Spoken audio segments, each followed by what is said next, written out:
The broadcast is now starting. All attendees are in listen-only mode. Welcome to today's Gold Group webinar with your host, Willie Miranda. Good afternoon, Gold members, and thank you very much for being on today's call. Today is November 19th, and I got to say, up here in upstate New York, it's starting to get a little colder. I can't believe that it was 55 degrees the other day this time of the year. Usually we're a lot colder than that. But the good news is that there's no snow. So the market is really strong right now for us here. A lot of sales. A lot of people are happy. People are still buying. But as you guys know, the rumors out there are that interest rates may be coming up over here in the next few weeks. So we're really educating our buyers and really getting out to them to let them know that now is a great time to buy. Our market is shifting and has been shifting a little bit into more of a seller's market. The total months of inventory on the market right now is about 7.5 months. That's down from about 11 months last year at this time. So great activity, great momentum, and we're definitely taking advantage of it here in upstate New York. But with that, I'm going to get into today's webinar. What we want to talk about is just go over some different Q&A and some different questions and answers that I received from my agents and my members. And I got a lot of great feedback, and I want to thank you guys very much for giving me feedback on the prior webinars that we've had. You know, we do put a lot of time and energy into getting good webinar and getting good information for you, and I had a lot of great feedback on it, so good to hear. But I also like to see, you know, what are topics or different things or struggles that you're having in your business now that we can help you with. But not only struggles, if there's successes you'd like to share as well, different things that are working for you in your business, that'd be awesome for us to be able to share with other members as well. So I'm going to go ahead and jump into today's material, and just to kind of give you an update on what we're doing here, just kind of give you an update on the book launch. I had talked to you guys about this in the last couple of webinars. We're going to be launching this book on December 3rd, and I had a lot of great feedback on this as well. I had a lot of pre-copies that were out there, and I had some testimonials that were done already on this, but this is going to be launched out December 3rd. So if you could, please mark your calendars, December 3rd, and if you could buy a copy or buy several copies if you like. It's a great Christmas gift for any other agents that you may know. For those of you that are owner brokers or, let's say, team leaders, and you have multiple people that would be beneficial to be able to receive this copy of this, by all means, please get this out to them. And one of the things that I mentioned, you can always email me back or email me a receipt of this, and we can go ahead and get it scheduled. Is that I had a couple broker owners that wanted to buy, one broker owner wanted to buy 20 copies. So I said anyone that bought 10 or more copies of my book on December 3rd, that I would go ahead and set up either a Skype or some type of a live webinar with their team or their brokerage to go over a lot of the different components of the book. And actually, I'm just going to grab a copy of the book just to give you an idea of what's inside of that book. But if I just take the first few chapters on here and go over some of the highlights of it, just opening the book up now. First chapter, chapter number 1 is lead generation, the pillars of success, and this is where I go over the different, you know, the 4 main pillars that you should have, which is your COI, online pillar, offline pillar, and also geographic farming. So we talk about that in that book or in that chapter. Then in chapter 2, I really dig deep into the whole process and the whole mindset behind your database being the gold mine and how to really set that up and set that up properly. Then we get into business-to-business networking, chapter number 3. Chapter number 4, I go over time management and all the different tools and systems that I use to have a high, and really target more for the high-producing real estate agent, but really how to set up your perfect week and all the different components that go with that. Chapter 5 is on team building, and pretty much from a single agent to getting your first assistant to eventually getting to the point where you may want to step out of the business. I talk about team building and talk about some of the highlights, but also some of the challenges and struggles that I face with that as well, and some different mistakes you may want to avoid if you decide and want to move that direction. Chapter 6, I talk about the home selling process, and I go over my 14-step listing process. Chapter 7, we go into working with buyers on the selling process and how to sign them up to buyers. Actually, we're working right now, and I'll be able to deliver this probably sometime in late January or early February. We're going to be doing our home buyer workshops again, doing at least one a quarter minimum. So I'm going to be able to give you guys a foolproof, A to Z strategy on how to set that up, right from the first finding the venue to getting your list together and all the different components that you need, right to the presentation and follow up afterwards. But we ran that many years ago when it was more of a seller type market, trying to get out there and find those buyers. We want to get listings, but we also want to get those buyers out there too, so we can captivate those buyers and get them into those listings. We're able to double on more of our own listings, which is great. Chapter 8, testimonials, the word of success, and it really just drives home as to why testimonials are so important. Chapter 9, go over operations, and we're going to talk a little about that quickly here today, but just really what the foundations are, having the proper systems in place from time of when you meet a prospect to what happens when during the process of them actually purchasing or selling their home through you, and then also the after close plan. And in Chapter 10, and this is the big piece that I'm getting a lot of questions on this time of the year, is the finance piece. So we're going to talk about that today on today's call, right from Chapter 10 and some of the highlights from that. But that's really the business success. At the end of the day, it's great we can make, I've seen some agents say, I made $2 million or $3 million at GCI. But at the end of the day, what did you actually keep? And that's the most important piece. We're all in business for one reason, and that's to make a profit, right? There's a lot of other things that come with it, as far as owning your own business, being an entrepreneur, and all that good stuff. But if you're not making money, if you're not profitable, and if you don't know your numbers, you don't have a business. And so we're just going to touch base on that a little bit today. But on Chapter 10 of this book, we do have that in there. And then as a special bonus, if you see that little free part in the right corner of my book, I am giving out about $792 worth of free bonuses that you'll be able to get access to on December 3rd when you buy the book on December 3rd, from a lot of my sample newsletters, personal brochure templates, the listing process, my buyer presentation, listing plans and checklists, all my postcards, the just listed, just sold postcards. We have different profiles that we use when we interview buyers and sellers. That'll be in there, our 500 Willie Bucks campaign and the conditions for that. And then I have a couple webinars, one webinar on the 7 easy ways to build your referral business, and then the other webinar is on time management for the high-producing real estate agent. And there's other freebies that we have on there as well. So it's jam-packed with great information, and I want to say the price is like $14.95. So I mean, it's really priced well. It's a great investment and something that you definitely want to check out. So it's December 3rd. All you have to do is go to www.therealestatebusinessbook.com. Go to there, get the information. I think there's a little button there to actually click on that will, alert your Google Calendar or your Outlook so that you have it. Put it on your phones, whatever you have to do. But December 3rd, I really appreciate your support on that. All right, so today's call, what I want to do is discuss really a couple different things. Following up with online leads. This keeps coming up, and one of the, the money's in a follow-up, right? We've always heard of this. But this just keeps coming up more and more with some of our members, but also some of our agents. And we just had a contest in our office. We still have Market Leader as one of our lead generation platforms here at our office. And we have probably a good 20 agents that are using that in my office. And some do very well with it, and then there's some that just say, I haven't been able to close a sale on that in a year and a half. And the reason for that is because you're just not making the phone calls, not making the dials, not making the follow-ups. It's not because the lead is bad. And I'm going to show you a recent study that was done that proves why that is definitely wrong. But I have another agent that works for me. She's been with me for about 8 years now. Does a great job. She's in that system every day. She's either calling the people, emailing them, texting them. Anytime they come onto the website looking at properties, she just has a system, right? She's just always keeping on top of them. And she said to me the other day, she says, Willie, this guy came to my site originally 3 years ago, and she just closed him for like, I don't know, it was like $400 and some thousand.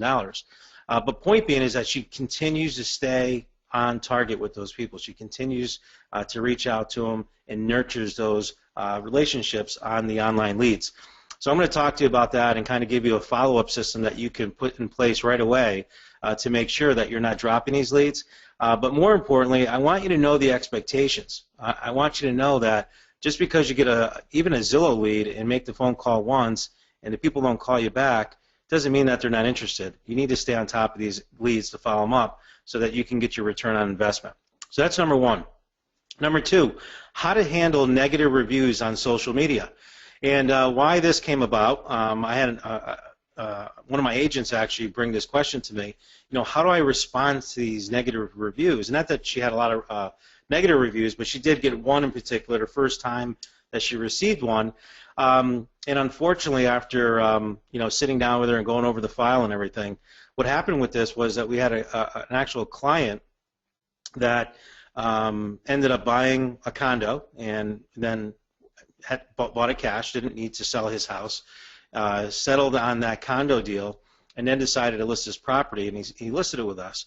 But because we didn't sell it within 30 days, which he thought it should sell in 30 days, and didn't take our recommended price to start, he was getting very fidgety. The anxiety was creeping up on him. He was just constantly harassing my agent. So my agent, pretty much said, hey, stop harassing me. We're going to get your home sold. We need to get a price reduction down. And here are the steps that I recommend, and you're not listening to me. So the long and short of it, he was going to close on his condo, and just out of the blue decided that he wanted half of the commission, which is equivalent to about $8,000. And so my agent came to me and said, he's demanding that we split the commission with him all of a sudden now, and I don't understand why. It has nothing to do with the home sale. So I pretty much, talked to the agent, talked to the seller and buyer for us, and just went over everything in detail and just said, that's not something that we're going to do, and there's, nothing that we did, to have to warrant, taking that commission. And I said, why do you say that? And he says, well, I just feel that, she didn't really do anything. She showed me a couple condos, and I just think $16,000 of a commission is ridiculous, and I don't think it's fair that she gets that, so I want half, and I'm demanding you give me half, or I'm not going to close on the house. So I said, well, if that's what you feel you need to do, we're not going to budge on that. So the long and short of it, what happened was that we ended up not giving him a credit.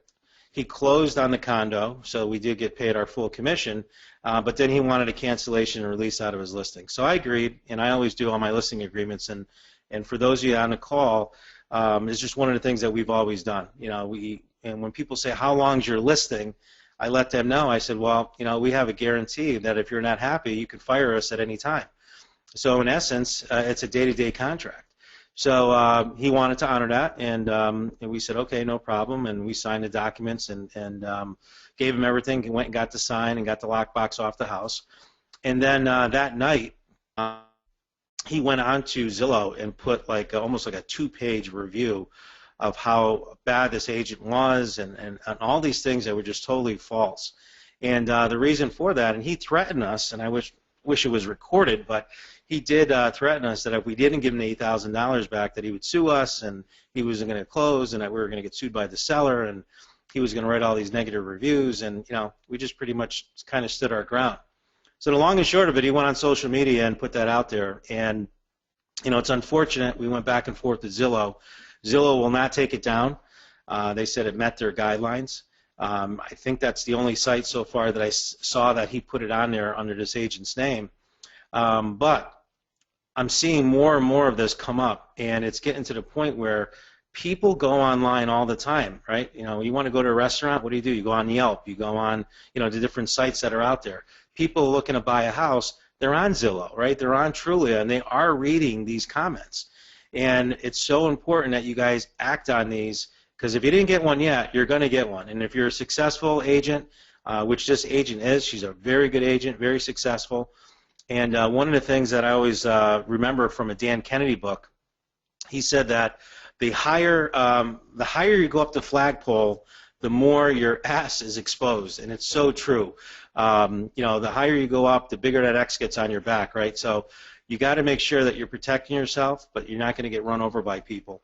And she will lose business, unfortunately, if people do read that and they don't see that she responded to it or see a lot of other positive comments that are on there. So her and I'm going to give you a couple different tips on that in a second here, but I'm going to talk about that, and I'm actually going to take reference from Kim Walsh Phillips, which is actually someone that Dan Kennedy works with, and they just put a book together. I'm going to give you information on that you should definitely download and read regarding this, because this is just going to become something that's going to keep escalating and become worse and worse as we go on.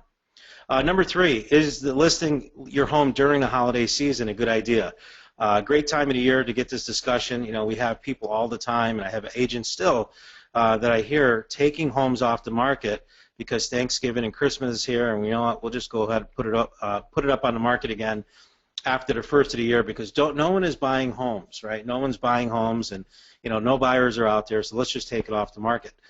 Sellers are telling our agents that, and the agents are believing them and accepting that. So I want to give you a couple tips on that, and actually a sheet that you can share with your sellers that goes over some different points as to why they should keep it on during the holidays.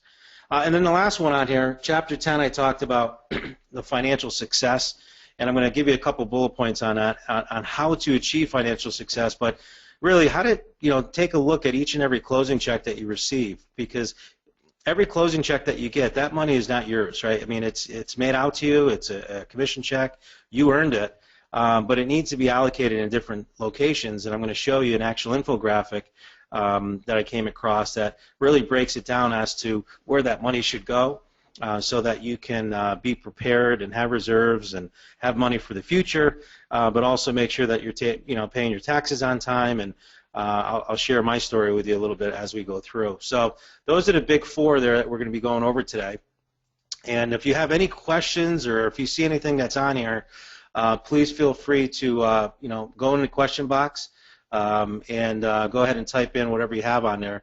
The other thing is that you're going to get, at the end of this presentation, I'm going to give you my assistant's email address, who you can email, and she will, tomorrow morning, first thing, email you a link with all these PowerPoint slides. She'll also give you a lot of different attachments that you'll be able to use and be able to have those tomorrow morning. So don't feel that you need to jot down tons of notes or take pictures of the screen. You'll get everything tomorrow morning for sure. All right, but if you do have a question, please type it in the box, and I'll be more than happy to address those questions as we go through. All right, so let's talk about online leads. The average time from an initial contact to close is well over a year.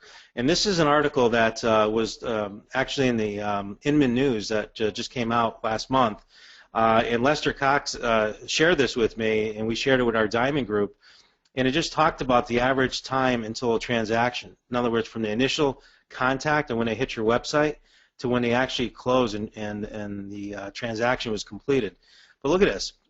The average buyer is 300 days. The average overall, 384, and the average seller was 422 days. So follow-ups are definitely key, especially after that, after that initial contact, but also for many months after.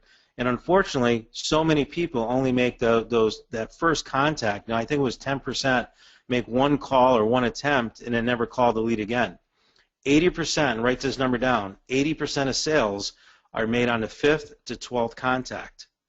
80% of sales made on the 5th to 12th contact, and it's very important that you guys have systems in place where you're reaching out to them, and I'm going to show you that in a second. But according to a Boston Logic survey, so this is an actual survey that went out, and some statistics that went on here, 6 out of 10 online leads bought a home. 4 out of the 10 sold a home or bought and sold a home. So that's a big number right there. So that just shows you that these people are not just online for the heck of it. Now, again, 4 out of 10 were, but 60, 70% of these leads are good leads. The other 30% might be just looking, but why are we only converting less than 10% of those leads?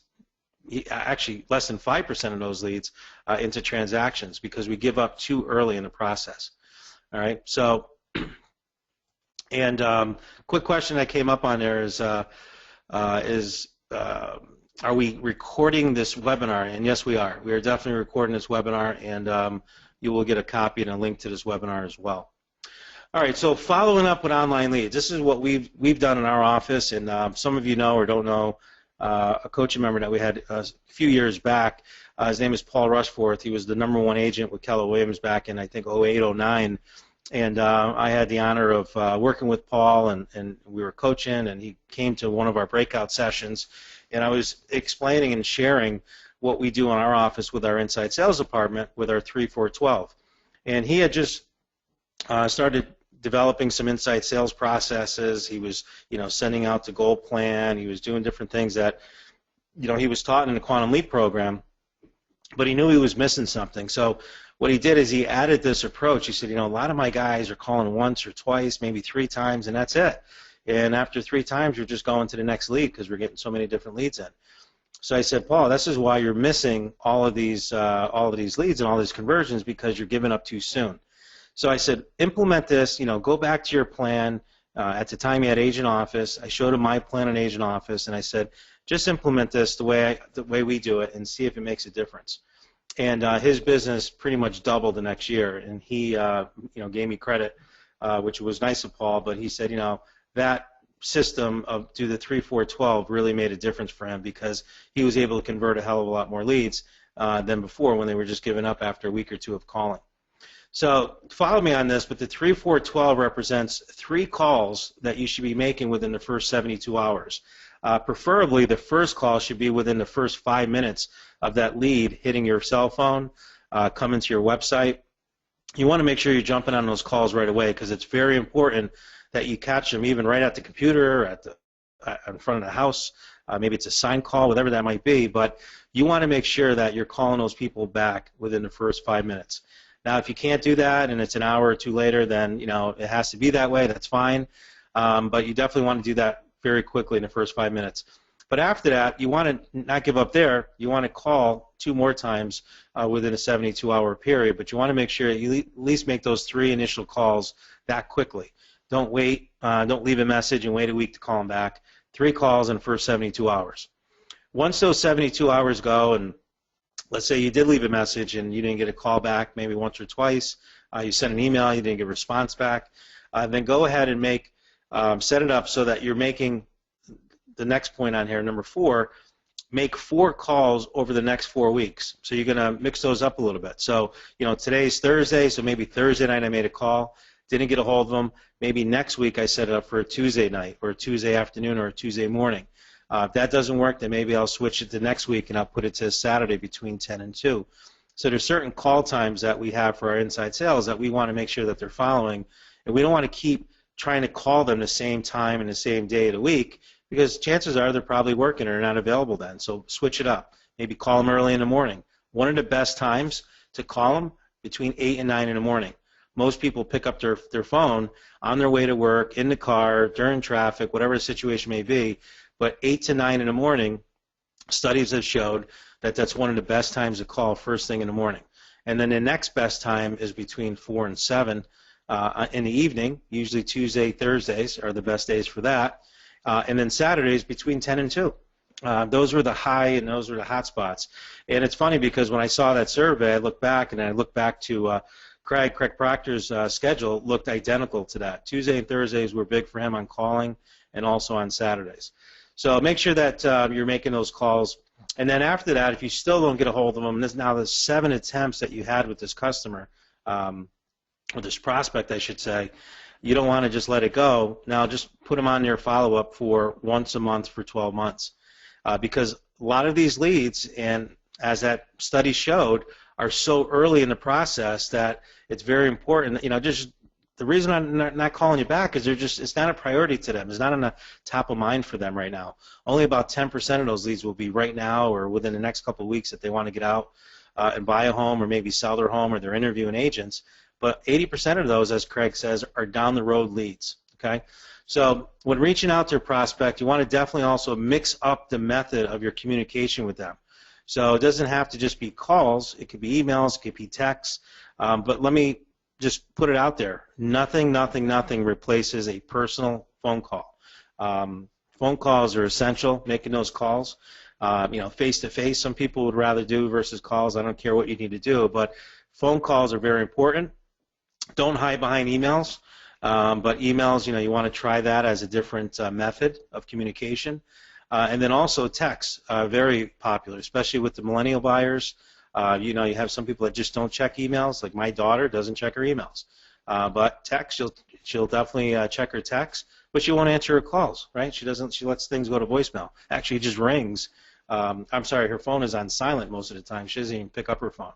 So very important for that. You got to know how to, what's the best method of communication with certain prospects that you're going after. All right. So that's the follow-up on the online lead. And if I can, let me see if I could just bring up the, I'm going to bring up that actual article, and you'll get a copy of this through Trish. But let me see if I can pull the full screen mode here. But this is through Inman News. It was just October 27, 2015. And again, I share this, or actually Lester shared this with the Diamond Group. But he talks about that, agents have a potential to boost the share of online leads that they get and convert into clients if they are making these follow-ups and if they're using more of the Zen Gardener's approach to succeed with these online leads. And he said the typical online lead that transacts within 2 years of them coming to your broker online site. So he just breaks it down and just talks about where nearly half of the online leads recently bought or sold a home within 2 years of registering on a website. And this is by Boston Logic, according to a real estate software provider. Boston Logic also found that the other 20%, so 50% bought, but the other 20% of the 50% of the leads survey said that they still plan to actually buy or sell their property. So that's 70%, or 7 out of 10 leads that were surveyed were viable business opportunities based on this survey that they did with the Boston Logic. All right, and that was in Inman News just last month. So there's the actual chart that I showed you before. Here's some more information. I'm not going to go over now with it, but very important. And it says on there that it's so important to have a 12 to 18-month follow-up. And right here, phone, email, social media. That's the other one. Now they're coming out with retargeting, which has been around for a while but becoming more and more popular. And what that means is that there's different methods through AdWords that you can get into retargeting. So what that means is that you have these people that come onto your website, and as soon as they come onto your website, retargeting is cookies that they actually attach to when they come to your website, attaches to them. So now that when they're on YouTube or on Facebook or they're on other places on the internet, all of a sudden they're going to start seeing your ads. They're going to start seeing your name in other parts of different social media that they're using. And some of you might experience that now, where you went on this one website and now all of a sudden they're everywhere, all right? And it's because of retargeting. This is something that's becoming more and more popular, and is going to help us in converting more and more leads. So we're already looking into it. We're going to be doing that in first quarter of this year, and once we get that down, we'll definitely have a call on that to show you exactly what that is and how to use social media and retargeting to follow up more and more on some of these leads that you have. But good stuff there. Great article, and something that you should definitely take a look at. All right, so back into our call. Let's see if I can move this back on. I got my new computer, so I'm excited. Works very well. All right, so the next question on here was with social media, right? And we just talked about it and I gave you an example of a nightmare that we were dealing with in our office. Another nightmare I had was from another agent back in '09, where the washer and dryer was left in the house. So we represented the seller. We negotiated a contract. The washer and dryer was in the contract. Apparently, the seller didn't want the washer and dryer in it, but forgot. Time of closing, he went to pack it up. We did the walkthrough. Where's the washer and dryer? And now it's part of the contract. So he was upset and put it on social media and blasted on about 25 different online sources. And to the point where we were getting questioned on some interviews that we'd go on and saying, geez, this guy really didn't give you a good review here. And, we base a lot of our decisions on that. Can you explain? And so the long and short of it was the guy wouldn't talk to us. Finally, I got a hold of him and, sat him down in the office. And after going through everything with him, that agent's no longer with me, but after going through the whole file with him, he was right. He really should have been notified, or our agent should have picked that up, that the washer and dryer, as he wanted, the brand new washer and dryer, should not have went with the house. So I gave him a credit. I gave him a credit which was duly really in his favor, that he should have received. And in return, he went back and made comments on Facebook that we resolved his issue, and actually removed a lot of the posts that I was not able to remove, and Zillow and all these other companies would not remove them.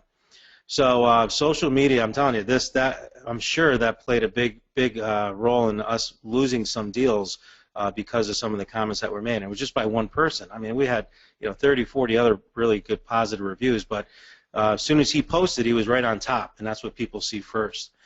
So like I said before, Dan Kennedy and Kim Walsh-Phillips just came out with this book a couple weeks ago called The No BS Guide to Direct Response Social Media Marketing.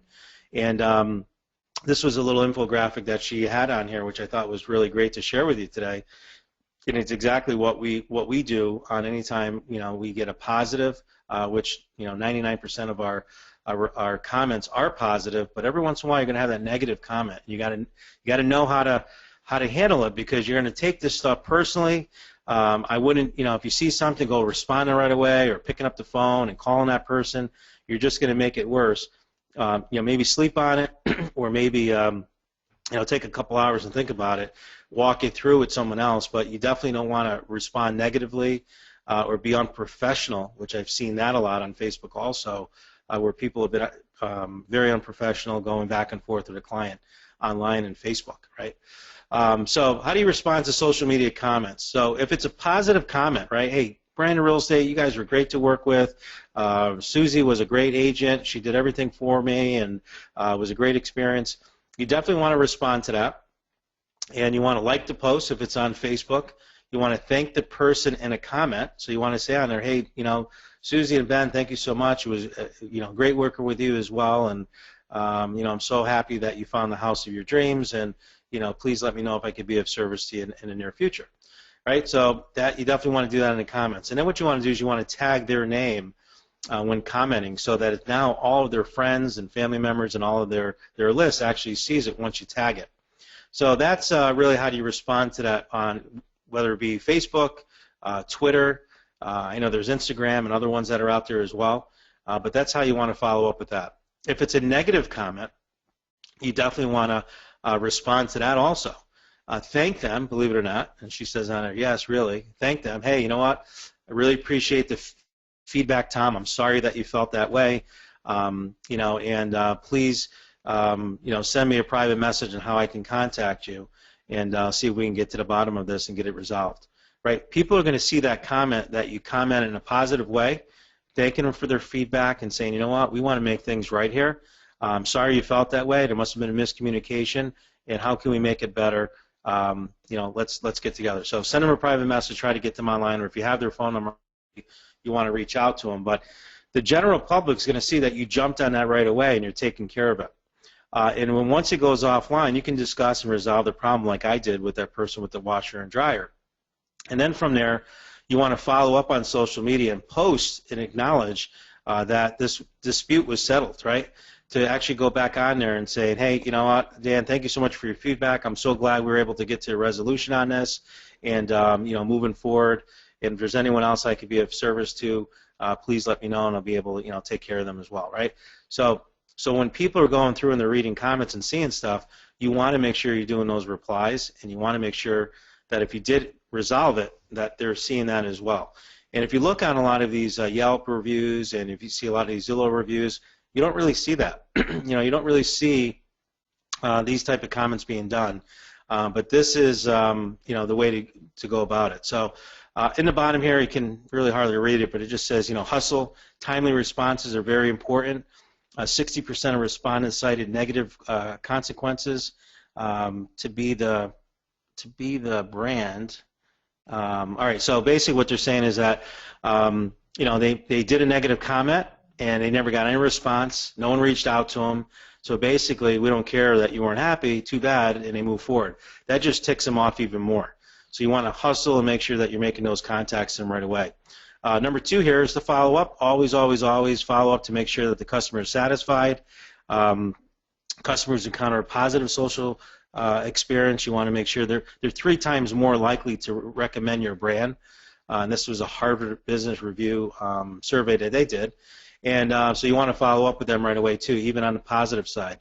And then here, keeping it up, and this just basically says that once it's done and it's fixed, you got to make sure that let's see on here, social media, making a purchase. Okay, so it says on here, requires due diligence. or vigilance, I should say, on your business. If you don't do it, your business is going to suffer from it. So it's a little harder to read there, but I do have the actual full one that you'll get on your attachments that we'll send out to you. So there's a book, great book I can recommend to you. I actually downloaded on the Kindle version, but Dan Kennedy always has great books, and Craig loves Dan Kennedy and has been a mentor. Dan Kennedy's been a mentor of Craig's for many, many years. So, all right, so what I'm going to do, I'm going to take a quick break on here for right now, see if we can address some of these questions. Andrea, I don't know if you can read any of those to me. I don't want to switch the screens on here, but I know we had a few on there that I saw pop up.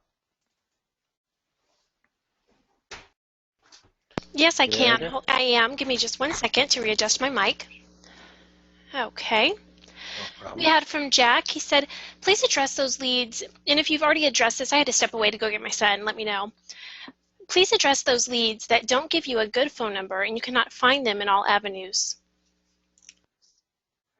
All right, so the leads that don't give you good phone numbers. Well, there's different software programs out there. There's one, Spokio.com. There's another company called Sales Genie. I think Sales Genie for real estate agents, where you can go on and get phone numbers from. But you're not going to get, unfortunately, phone numbers from everyone. And they will be hiding behind, the computers. And those are usually those 80% down the roads. But what we do find is that the majority of the time they do give you valid email addresses. And the more that you reach out to them and communicate with them, and if you see that they're a little bit more interactive with you on your site or viewing properties online, the closer you're going to get to them actually giving you a phone number. So you could try emailing them. Another method that works very well communication-wise is by sending out a video email to them as well. And a lot of times people like to see that. They see that personal interaction that you're having with them with a quick video email. And you could take that right off your iPhone and just send it right over to them. I use a service called BombBomb, BOMB.com. For $20 a month, you could do a video email service that you could do right off your phone. It sends it right over to them. You could see when they opened it. As soon as they open it, you could reach out to them again with an email. Hey, I see you saw my video. You got to stalk them a little bit, right? This is sales. So hopefully that answered your question. Okay, Nim is asking, what will be the best talk with a lead that's not ready to sell yet and we just want to keep in touch? What would be the best talk with a lead that's not ready to sell but they just want to keep in touch? Well, that's something that Craig talks about in the scripts and dialogues, right? When we're talking to those people, we want to stay in front of them, right? They raised their hand, they said they were interested, they're not ready yet, but we want to keep in touch with them. So you're not really, going to set up an appointment or actually go out and see them because maybe they're a year down the road or, maybe a little bit longer than that. So what I would recommend is that, you follow up in half the time when they say they're going to be ready, which we, talk about all the time with our scripts and dialogue platform. But you also want to get them onto your newsletter, right? So the newsletter is what's going to keep you top of mind and in front of them all the time. Our agents send out, I prefer a hard copy if you have their their mailing address. Getting it out there, especially for those really good prospects that are going to buy and they're not using an agent, they're going to go right on my customer email list. I'm not sorry, email list, my actual customer newsletter list that goes out to their mail, right in their mailbox. But I know a lot of agents that will put them on a list and just keep in front of them every month with their newsletter and send it to them by email. That's one way. The other thing that's been very popular, and we just started it in my office, and I'll share some of those blogs over the next few months, is that we've just started where we're doing 2 videos a month out to all of our buyer prospects, seller prospects, prior people that we bought and sold with us, and we're just building this huge database of emails, and we're educating them on what's going on in the market. So one email a month, video email a month, they'll actually get me talking about the market, and when I started off saying, hey, thank you so much for coming on to our video. Today we're going to talk about what's going on here in the Capital District and give you a market update. But before we start that, I just want to point out 2 very important links here on my email. One, if you're looking to sell and find out what the value of your home is, click here. If you're looking to buy, you want all properties, blah, blah, blah, blah, click here. And then I go into the market stats. We're up, we're down, we're the seller's market, average sales price, time on market, whatever. And then, thank you for watching. If you or anyone that you know is looking to buy or sell, please feel free to forward them this information, give them my name and number. I'll be more than happy to take care of them. So 2-3-minute videos, all you have to do to that list. So Nim, hopefully that answers your question, but if you're going to be sending out and staying in touch with those people, you need to use different methods of communication in order to capture that business. Okay. I don't know if that is it. We have no further questions in the queue. Okay. So if you have any questions, we'll answer them as we're going through. So I'm going to pick it up here a little bit because I know I'm looking at the clock here and I'm talking too much. So next one on here. Is listing your home for the holidays a good idea? I love this chart here. My good friend Don McCurdy shared with us. Actually, I have one for Miranda Real Estate Group at the bottom, but I didn't have it in my. I was on my old computer and it's backed up on a zip drive. So I had her send it over to me last night and put it on here. But what are the 11 reasons to list your home during the holidays? People who look for a home during the holidays are more serious buyers. Serious buyers have fewer houses to choose from, right? Think about that.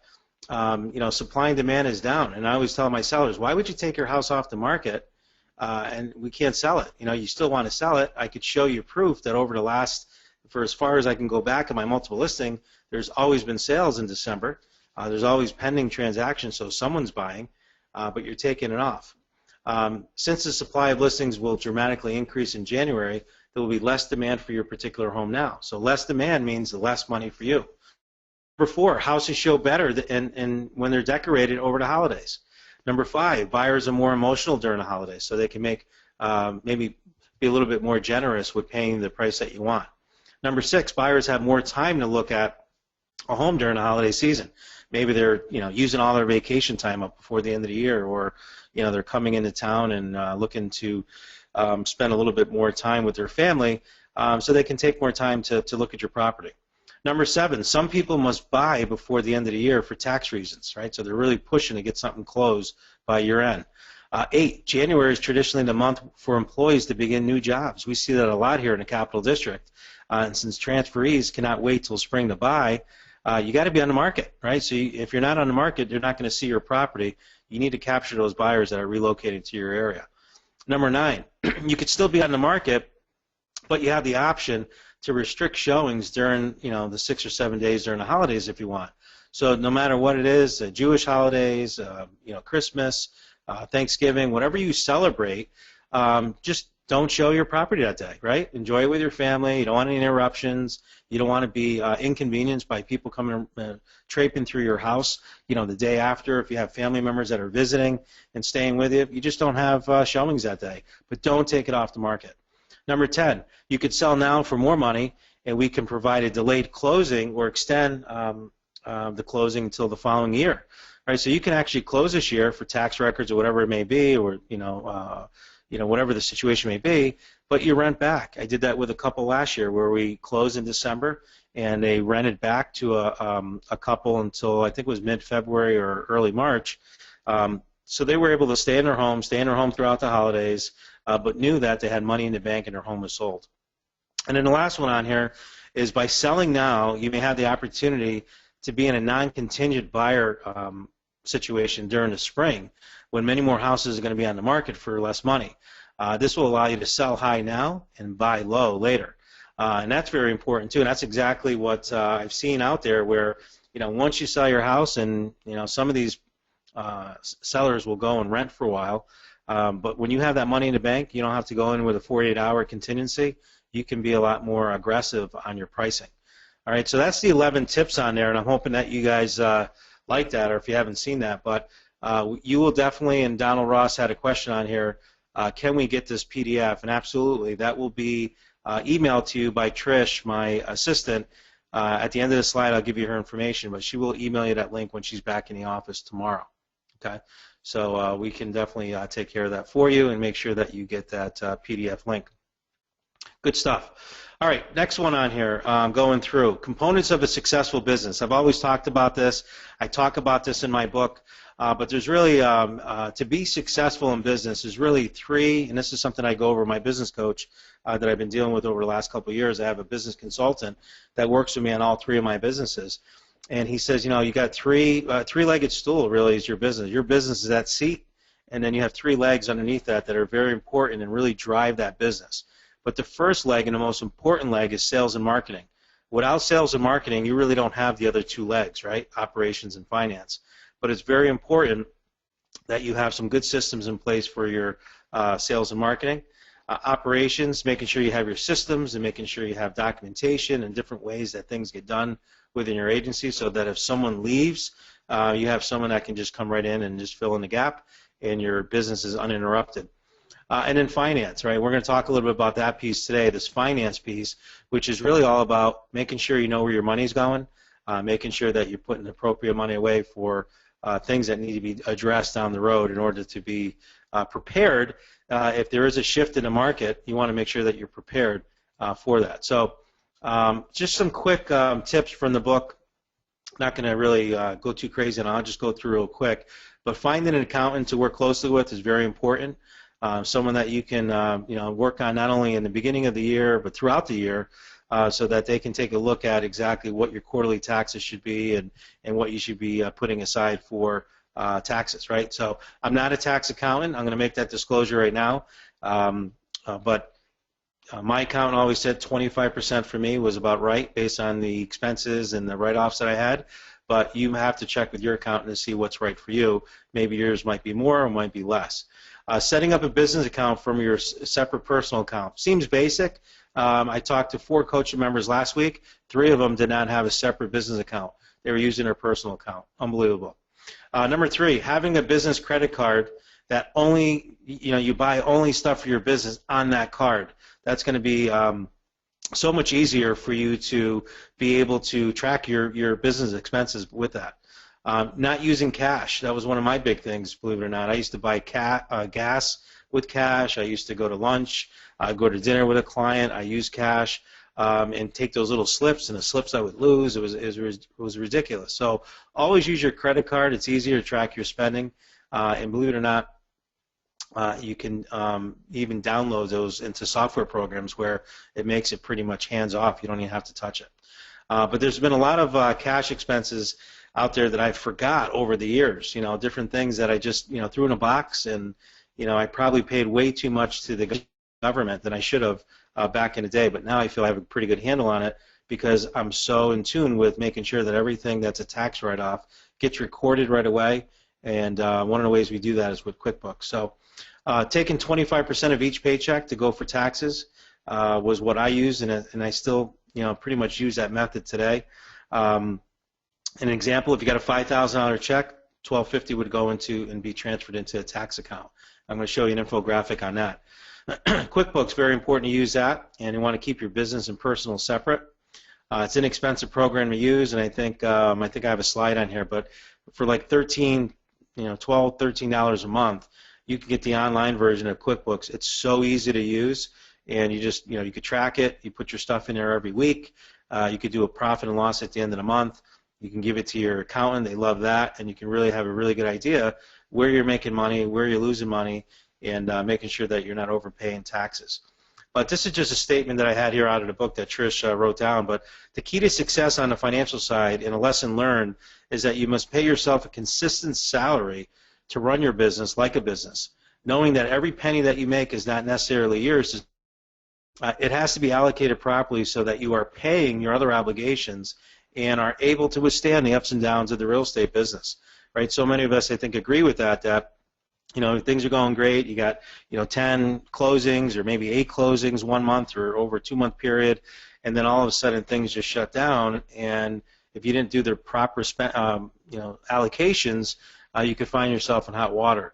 And I found a lot of agents back in the boom when things were going great, just overspending, not paying themselves a salary, living way beyond their means, $5,000 suits, the big houses, the big lease cars. And then all of a sudden, when the market changed, and it changed pretty quick for us, a lot of those agents, unfortunately, are not in the business, and they lost everything. All right, so you want to make sure that you're staying on top of this stuff and stay on top of it now. So there's some different tips that I already mentioned: finding an accountant, setting up a business account, have a business credit card, don't use cash. All right, so that's repeated from what I just said. But there's the infographic, which is awesome. And if you follow me on this, taking the top left here, where does your commission check go? There it is right there. Commission check gets put into your business checking account, And from that business checking account, you should have, a savings account or a tax account is what we call it for my bank. And that's where 25 to 30% goes in there for taxes. Okay, that's where you want to allocate those funds, put those aside, just like it was another bill, because that's not your money; it's the government's money. So you want to make sure you're putting that stuff away. The next piece of it, obviously, is to pay your business expenses. Right, you're going to have your business expenses that you need to pay, and then you also want to be able to save money for your business reserves. Everyone's different. Some people say 1 month, some people say a year. Anywhere between 3 to 6 months is a pretty healthy reserve to really have. Try to get to 3 months first, and then if you can get to 6 months, it's awesome. But the reason for that is that in real estate, we live on a 90-day cycle for the most part. From the time we meet with a buyer today, from the time it actually closes, on average, it's about 90 days, 60 to 90 days. So having that 3 months, if things just went south pretty quick, you want to make sure that you have money to pay your salary to yourself, but also to staff and all the other expenses that you're obligated to. So that's how I would break that up. Now, from there, you want to pay yourself a salary. So maybe, whatever that may be. I'll give you an example. One agent that I had that I set him up on this, his salary was to pay himself $800 every week. And so what he did is we set him up on like a 12-week roll. And basically what we did is he had a big commission check that came in for like $10,000. I said, okay, pay yourself $800 now a week. Actually, it was a little bit more than that, but the premise behind it is that he had about $10,000 left in his account after putting some aside for his taxes, and he had in there as a lump sum. I said, now pay yourself a salary. Pay yourself, the $800 that you need to make over the next 12 weeks, and each and every week you keep doing that. Even though if you get a check that comes in for another $8,000 down the road, you can't spend that. Just keep paying yourself that $800. Stay within your means. And as you start building this reserve here and you start building up a surplus, then at the end of the year when you do your taxes, if there's a lot of extra money in there, then at that point is when you take yourself, take a bonus. But before you take a bonus, we want to make sure that you're living on 70% of your income and putting money into different areas, which I'm going to show you here. So you take that $800 a month, you deposit in your bank account, 70% of that is what you want to live on. You want to try to live within 70% of your paycheck. The other 10% needs to be put into what we call a put and keep account or a long-term account. And that might be your retirement, that might be mutual funds, whatever that might be for a rainy day, money that you're just not going to touch, just like a bill, just like anything else. Just throw it in there and pretend you don't even have it. The other 10% is going to go into what we call a put and take account. This is a short-term account where you could start putting money into and start building up reserves or cash for things that you may want. For my wife and I remember when we bought our first house, it would be very easy for me to go to, Stickley's or Raymore and Flanagan or whatever furniture shop we went to, and they had the credit cards and no interest for 1 year and all the other stuff, but we didn't do that. What we ended up doing is that we ended up saving the money until we had it, and we went 3 years without a dining room table. But when we bought our dining room table, we paid cash for it, and we took it out of here, and we actually got a really good deal on it. So when you have cash, you could do a lot better, and you're not going into debt, and that's very important. The next piece on here, giving 10% back, having more fun, right? So some of you are very, what's the word I want to use? Very diligent about giving back to, say, maybe your church or synagogue or whatever methods that you believe in. But I think that's something that a lot of people I see more and more are doing. But some people just want to do a random act of kindness and give back to communities or charities or different things that they believe in. And that's a great way to do that as well, and giving back those funds. So again, this is how this applies, and where this all came from. This is not something I came up with. This came right out of the book, The Richest Man in Babylon, right? The Richest Man in Babylon is a book that's it's been out for many, many years. It's a great book, and it really shows you how to create wealth, how to stay out of debt, and how to live within your means. And that was a book that was given to me many, many years ago. I read it, and I'm glad I did, because I was able to apply a lot of these principles to where I was able to pay off my mortgage. I don't have debt. I was able to have my kids' education put aside. and it was all because of living within my means and having this strategy set up for myself. So I don't say that to impress anyone on the call. I'm saying it to press upon you that by setting this type of a system up, you could do the same thing as well. And don't get stuck into a situation that I was early on where we had a great year. We went from 13 transactions to 53 transactions in 1 year, but I didn't have the right money set aside for taxes. And it was a good thing I had money in the account because my accountant pretty much wiped it out by the time I got my new estimated taxes for that year. All right, moving right along. There's the QuickBooks. You can go to QuickBooks.com. $10 a month, 20% savings. I think if you pay the whole thing up front. But if not, it's like $13 a month. This is all you need, a simple start. These other ones, these Essentials and Plus, that's for people that have payroll taxes and want to do bill paying online. And if you want to do that, you can upgrade to that. But right now, if you don't have anything, I would definitely recommend starting off with QuickBooks and going with something like that to start really organizing your finances. And educating yourself is very, very important. You know, you want to definitely educate yourself and make sure that you're putting that money aside and educating yourself on financing. You know, David Ramsey has some good books out there. There's a lot of great financial people out there. Just educate yourself and really, just get a plan in place for yourself so that you can pay yourself a salary, but also set up a budget for yourself, a personal and then a business budget. Because it all starts here, right? You need to know how much, your big why is, this is how much I need to make personally in order to live within my means and to provide for my family.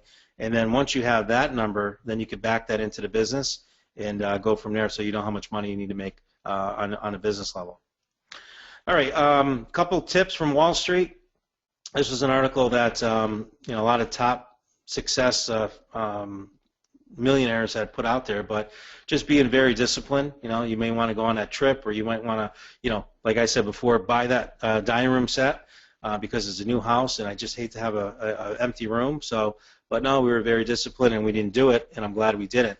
Not going out there and charging, getting more and more debt, and getting yourself in trouble.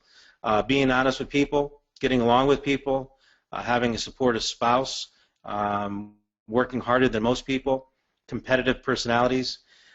Being well organized, making wise investments, knowing your numbers, and living within your means. So these are the tips right from Wall Street, and definitely a lot of these that I try to live by on a day-to-day basis. I'm not perfect, but I do try to keep within this. And this is an actual article that I read many years ago, but this was basically the top success factors for millionaires, and it's a great piece on there. What else?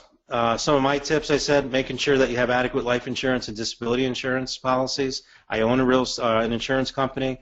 I paid life insurance claims to families, and one thing that I will say, it's never been enough. Anytime I've ever delivered whether a $500,000 or a $2 million life insurance policy, it was never enough. So you really have to take a look at your insurance that you have set up for yourselves, and I'm just talking life insurance right now.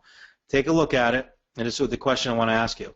If something should happen to you, whether it be the money goes to your wife or your husband, just say your family, if something happened to you and that life insurance was paid out, I got two questions. What are you going to do with it, and how long will it last? Right? What are you going to do with it? How long is it going to last? And there's some people that I've talked to that say, hey, I'm all set. I got enough life insurance. I got it at work. And I look at it, it's $250,000, right? And they're making $100,000 a year. And I'm like, what are you going to do with that? That's like nothing. So rule of thumb is about 10 times your income is what you should have on life insurance, but everyone's situation is different. And I always say that you should meet with someone that specializes on that and making sure you get the right life insurance, but also the right disability insurance, because if you don't have the ability to go out there and work because you're injured or become disabled, that can play a huge disadvantage and can cripple you moving forward. Creating a will, simple as that. Create a will. That causes a lot of problems when you don't have a will. Very good to have that. You can get one for a few $100s through an attorney or go online and get one. But getting a will is very important.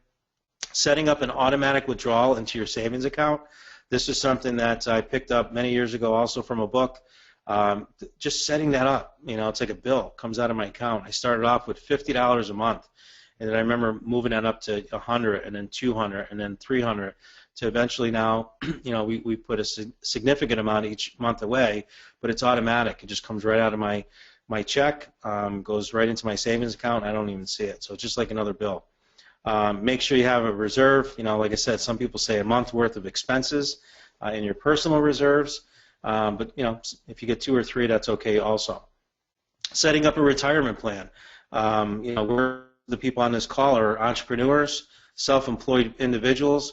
You need to set up a life insurance, or not, I'm sorry, a retirement plan, because let's face it, we're not getting any younger, and if you don't start doing this now, you're going to regret it down the road. So again, even if it's $25 a week that you put away, start putting something away into an IRA, Roth IRA, or even a SEP plan.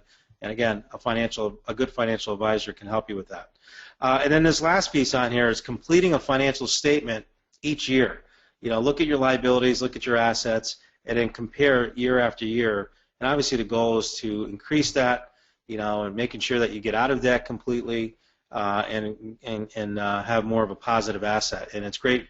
I have probably the last 15 years of my personal financial statements put away, and each and every year I compare them against last year, and it's great to see that each and every year that we're going in the right direction. And that's really what the goal is, right? Is to get better, not worse. So the key to success in the financial side, and I already read this off to you, but it's really making sure that you pay yourself a consistent salary to run a business like a business, knowing that every penny that you make is not yours to spend.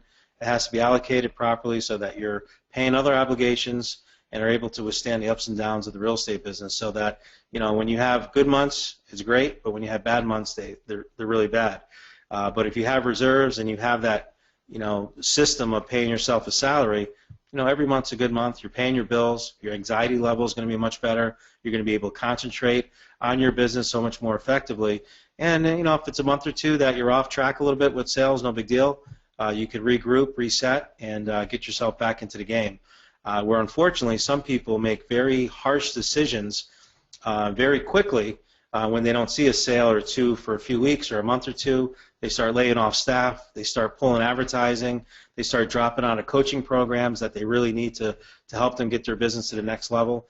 And these are the things that you want to avoid moving forward. And you can avoid all of that by having a plan. All right, so hopefully that was some good information for you, and you're able to use that and apply that right away. Please send me any questions that you have or would like me to discuss on future gold calls. But to receive all the information from today's call, please email Trish at tlaux@mrgteam.com. That's tlaux@mrgteam.com. And what she does is she has a Dropbox link that she'll send to you, and you'll be able to download those forms and all the templates and everything that we talked about on today's call. And there's some of them right there. The Zen article, the negative comment slide, my mastermind template that I had here from the other day, the commission check distribution that I showed you guys, the actual infographic, all the slides from today's webinar, and then the 11 reasons to list your home for sale during the holidays. So you'll receive all of that by just emailing and giving that to Trish. So I don't know if there's any other questions. If you do, please let me know. And I think I see something blinking on there. But Andrea, any last-minute thoughts or questions that we need? I have nothing on my end. You may have a private chat in your chat box, but nothing that I can see. Ooh, a private chat. That sounds interesting. So I don't see anyone in there in the private chat. So if you'd like to email me directly, wmiranda@mrgteam.com, or you can leave a message for me through Trish, my assistant. I'll make sure that we get back to you. But so that's it. That's all we are for today. And I know we went over a few minutes on our call. Thank you guys very much, and we will talk to you in the next couple of weeks. And you'll see my email invite for our next goal webinar, which will be after December 3rd. So remember, don't forget, December 3rd, therealestatebusinessbook.com for more information on my book. Take care, happy holidays, and we'll talk to you guys soon. Take care. Bye.